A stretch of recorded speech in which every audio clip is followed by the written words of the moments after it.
15 minutes. One pilot standing between an entire Japanese strike force and the American fleet. By April 1943, the tide was turning, but Admiral Isoroku Yamamoto wasn't finished. He launched Operation I-Go, a massive aerial counteroffensive designed to crush Allied shipping. Enter First Lieutenant James Elm Sweat, a 22-year-old Marine from Kansas City, Missouri. He wasn't a veteran. This was actually his first taste of combat. He was flying with VMF 221, a squadron that had been decimated at Midway. But here's what nobody knew at the time. Sweat hadn't just practiced flying. He was a deflection shooting obsessive. While other pilots focused on getting behind an enemy, Sweat was calculating how to hit them while they were turning. The F4F Wildcat was nicknamed the Wildcat for a reason, but compared to the Japanese Wildcat bombers and Zero fighters, it felt like a flying brick. It was rugged, protected by self-sealing fuel tanks and armor plate, but it couldn't outclimb or outturn the Japanese planes.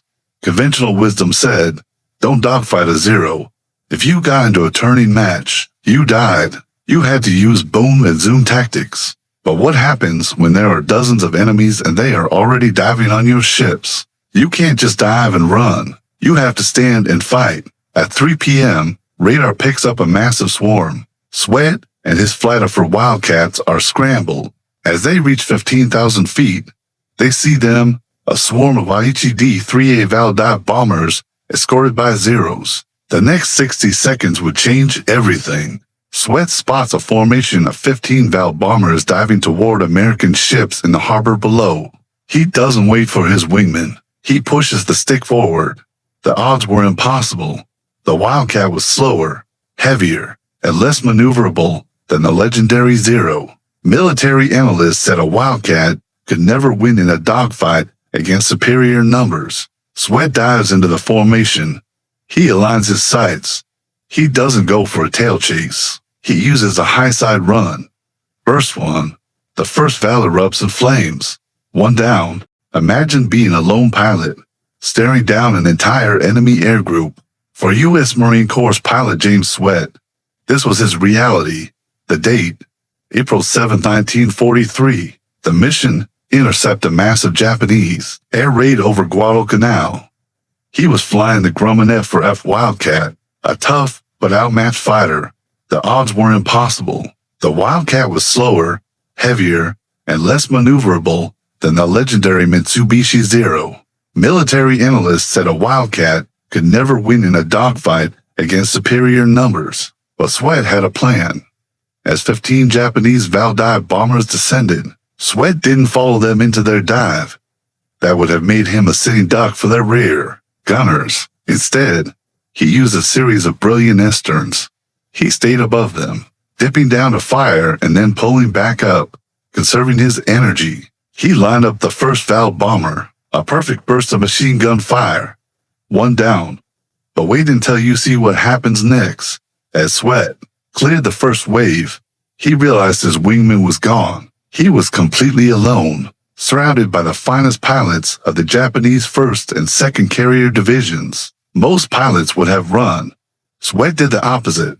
He spotted the second formation, now at a lower altitude. He had lost his energy advantage, but he noticed something crucial. The Val bombers were so focused on their targets below that they weren't looking up. Ignoring the Zero circling above, Sweat plunged back into the hornet's nest. He caught the second Val in a turn to down. He swung the heavy Wildcat around, using the rudder to slip the plane into a firing position. 3 down. He was on a roll, but the fight was far from over. This is where it gets really interesting. Most pilots would have pulled away. Their ammo would be low, their engines overheating. But Sweat saw the Japanese formation breaking. He wasn't just defending anymore, he was hunting. The American ships in the harbor were now firing everything they had. Sweat was flying through his own fleet's anti-aircraft fire to get to the bombers. He lined up a 4th Val. 4 down. Seconds later, a 5th crossed his nose. He led the shot perfectly. 5 down. Sweat had become an ace in less than 10 minutes. Inside the cockpit, it was 100 degrees. The smell of curdite filled the air. Sweat's hands were cramped on the stick. His windshield was smeared with oil from a damaged enemy plane. He kept fighting, scoring to more confirmed kills and a probable before his own plane was hit, forcing him to ditch in the ocean. For his incredible bravery and skill, James E. Sweat was awarded the Medal of Honor. His story is a powerful reminder that in the heat of battle, it's not just about the machine, it's about the person in the cockpit. Thanks for watching. April 7, 1943, Operation IGO. Silence. Endless blue Pacific sky. Then a low drone. It vibrates the frame. Through the clouds, they break. Not 10, not 20. A massive wave of Japanese A6M Wildcat bombers. They look like a swarm of angry wasps, red rising suns flashing on their wings. They are diving toward Tulagi Harbor. One St. Lieutenant James Sweat, 22, focused, sweating grips the stick of his F4F Wildcat. The cockpit is loud, rattling, smelling of high-octane fuel and sweat. He banks hard. The G-force pulls his face down. Tally-ho. Bandits. 12 o'clock low. They're going for the tankers. Sailors scramble on the oiler. Claxons blare. A young sailor looks up, shielding his eyes against the sun. Look at him. There's too many. Get on the guns. Eyes up. Sweat dives. He isn't intercepting. He's chasing. Threvels break formation, heading for the island's cover. Sweat ignores the main furball and pursues the stragglers. Sweat locks his eyes on the trailing Val. He flips the safety on the stick. Not today. The Wildcat's .50 caliber shred the air. Tracers stitch a line across the Vol's fuselage. Smoke erupts. The Val tips over, plummeting toward the jungle canopy of Florida Island. Sweat doesn't celebrate. He yanks the stick back. 6. That's 6. Suddenly -THWACK-THWACK-THWACK. Sparks shower the cockpit. Glass fractures on the canopy. A second Val has slipped behind him. The rear gunner is hammering Sweat's Wildcat. Chaos. The instrument panel sparks. A bullet pings off the armor plate behind Sweat's head. Damn it. The engine note changes from a roar to a sickly sputter. Cough. Bang. Wheeze. Thick, black oil smears across the windshield, obscuring his vision. A group of Marines watches the dogfight through binoculars. It looks like a chaotic dance of flies. That Wildcat is smoking bad. He's going down. He's not dropping. Look, he's turning into them. Sweat's plane is wounded.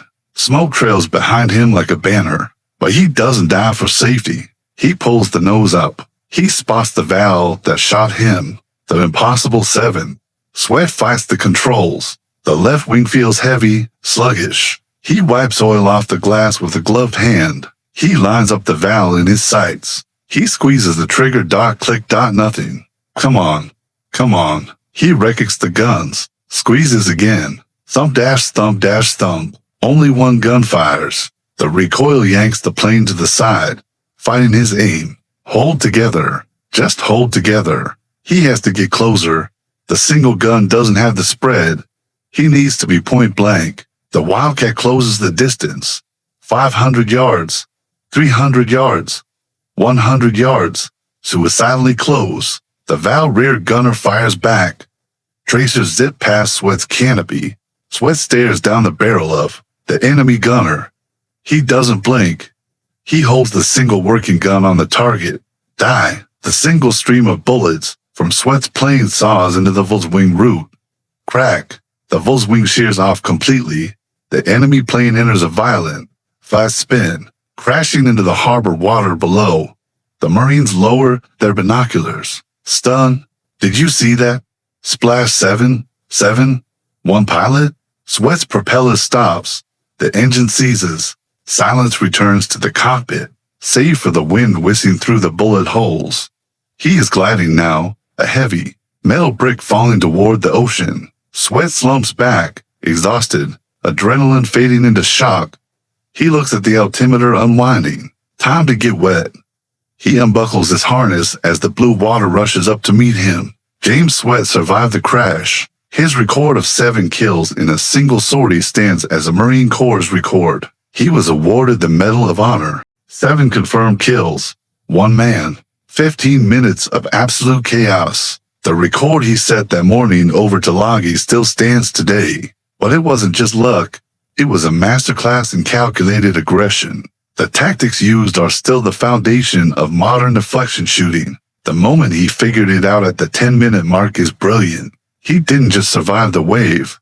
He dismantled it piece by piece. The geometry of the ace. To understand the victory, we have to look at the math of the fight. It begins with a single pilot, a heavy plane, and a massive mistake. This is the story of James E. Sweat. Our story begins in the humid heat of the Solomon Islands. Guadalcanal was officially won, but the air was still a killing field. The F4F Wildcat was a tank with wings, built for punishment, not speed. April 7, 1943. The air is thick, and the radar is lighting up. Admiral Yamamoto was launching his final, desperate offensive, Operation I Go. James Sweat was 22 years old. This was his first real combat mission. He wasn't a veteran yet, but he was a master of his instruments.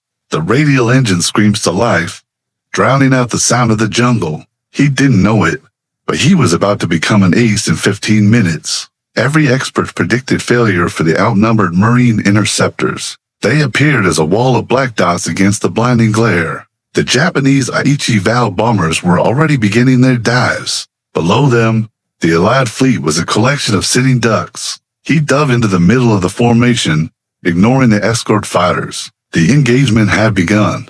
The geometry was about to change. Kill number 1 was a high side pass, direct and devastating.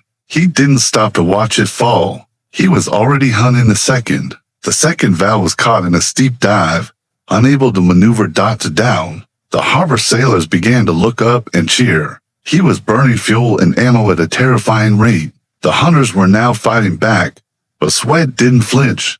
3 down. He was halfway to becoming an ace. He had to make every single bullet count from here on out. 4 down. The Japanese formation began to scatter in panic. His Wildcat was taking punishment, but the flying brick held together. He spotted the 5th bomber skimming the jungle of Florida Island. 5 down. James Sweat was now officially an ace. But then, disaster struck. An oil line was severed by enemy fire. He was flying blind, covered in the lifeblood of his own machine. He was injured, blind, and outnumbered, but he wasn't done. 6 down. Only 1 bomber remained in his sights. At the 10-minute mark, he stopped guessing and started calculating. 1 gun. Only one of his 6 guns was still firing. He squeezed the trigger, and the lone gun spoke one last time. 7 down. The impossible was now a matter of record. The harbor was silent. 7 columns of black smoke rose from the water. His engine was dead. He was now a 12,000-pound glider. He aimed for the turquoise water off the coast of Florida Island. The impact was like hitting a brick wall at 100 miles per hour. He survived the fight. He survived the fall. Rescuers found him covered in oil, blood, and a look of disbelief. The sailors didn't speak. They just pointed to the 7 wrecks. Historians call this the moment the Japanese air offensive died. They lost their best pilots to a plane they considered a brick. The Marine Corps used his debriefing to rewrite interceptor tactics. He was a hero, but he just wanted to get back in the air. For conspicuous gallantry and intrepidity at the risk of his life, the numbers tell the story, but the geometry explains the victory. 1 pilot, in 15 minutes, had broken the back of a fleet. He proved that training and aggression could overcome any machine. He would live to see his tactics become the standard for the Navy. The lesson wasn't just about guns. It was about situational awareness. Sweat's aggression was the individual piece of a larger puzzle. 7 confirmed, 1 probable, a record that may never be broken. The plane stayed in the water, but the pilot became a legend. Why does this matter today, in an age of drones and missiles? Because James Sweat didn't win because he had the better machine. He won because he understood the geometry of the fight. He knew his limitations, but he knew his enemy's blind spots better. Aggression and situational awareness are still taught at Top Gun today. Technology changes, but the human brain remains the primary weapon, exploiting a 2-second window. of opportunity is the difference between life and death. Sweat's flight proved that one person can stop an entire fleet. It required an indomitable will and a masterclass in gunnery. If you want more stories of tactical innovation, hit subscribe. Next week, we look at the legendary thatch weave, the team tactic that finally broke the Japanese Zero's back. See you then, and keep your eyes on the horizon. Check out our deep dive into the turning point of the Pacific. Learn the science behind the world's most famous dogfights. The deflection shot is an art of prediction, not tracking. Sweat had to lead the target by over 50 feet at full speed. The Wildcat's armor allowed him to close the point-blank range. By 10 minutes in, he had used 70% of his total ammunition. The calculated aggression meant never letting the enemy pilot breathe. He targeted the fuel tanks and the cockpit, the enemy's softest spots. The oil on his windshield forced him to fly by pure instinct. Every kill confirmed by ground observers at Tulagi and on ships. He was the first pilot to become an ace in his first combat sortie. His debriefing was shared with every squadron in the Pacific. The geometry of survival isn't about being faster than the enemy. It's about being in the place where they aren't looking. Sweat found that place 7 times in 15 minutes. The Solomon Islands campaign was decided by men like him. His Medal of Honor citation is a masterclass in combat writing. Tactical innovation often comes from a moment of crisis. James Sweat didn't panic. He just solved the problem. This is the core of Marine Corps aviation. Find a way. Until next time, this has been Tactical History Lab. Our story begins in the humid heat of the Solomon Islands in April 1943. The bloody campaign for Guadalcanal was officially over, but the air remained a graveyard. The war had shifted north, yet the skies above Tulagi were far from safe. James Sweat was a 22-year-old Marine pilot about to face his first true test. A massive Japanese strike force was descending to crush the Allied fleet once and for all. Sweat and his flight were scrambled to intercept an enemy they couldn't yet see. He was flying a machine that was slower and heavier than anything the enemy had. Beneath him lay the ships of the Allied fleet, defenseless against a vertical attack. The radar confirmed the worst. 15 bombers were diving straight for the harbor. He pushed the throttle to the firewall and dove into the center of the storm. In a single high-speed pass, Sweat obliterated the first bomber in the formation. He didn't wait to see the splash. He was already banking for the second. To down, the Japanese formation began to scatter under his relentless pressure. His vision blurred, but his focus remained locked on the geometry of the kill. 3 down. The sailors on the ships below began to realize they had a guardian. The enemy was fighting back, stitching his wings with lead and steel. 4 down. Sweat was now rewriting the book on aggressive interception. A hit to his oil line turned the sky into a murky, dark blur. Flying blind and bleeding from cockpit splinters, he refused to break off. 5 down. James Sweat had become an ace in less than 10 minutes. James Sweat didn't win because he had the better machine. He won on math. He understood the geometry of the fight better than the men chasing him. He knew his limitations, but he knew his enemy's blind spots even better. His aggression was calculated, exploiting every technical flaw in the enemy's formation. He pushed the machine to its breaking point to ensure the fleet's survival. In the age of BVR missiles, the lesson of Sweat is still taught at TOPGUN. Technology changes, but the core principles of the dogfight remain the same. The pilot, who can process a chaotic environment the fastest, will always win. It's about exploiting that 2-second window of opportunity before it vanishes. 15 minutes of courage changed the entire course of the Solomon campaign. It proved that one person, equipped with the right training, could stop a fleet. If you want more stories of tactical innovation against impossible odds, hit subscribe. Next week, we look at the thatch weave, the team tactic that saved the Navy, the maneuver that finally broke the legendary Zero's back in the Pacific.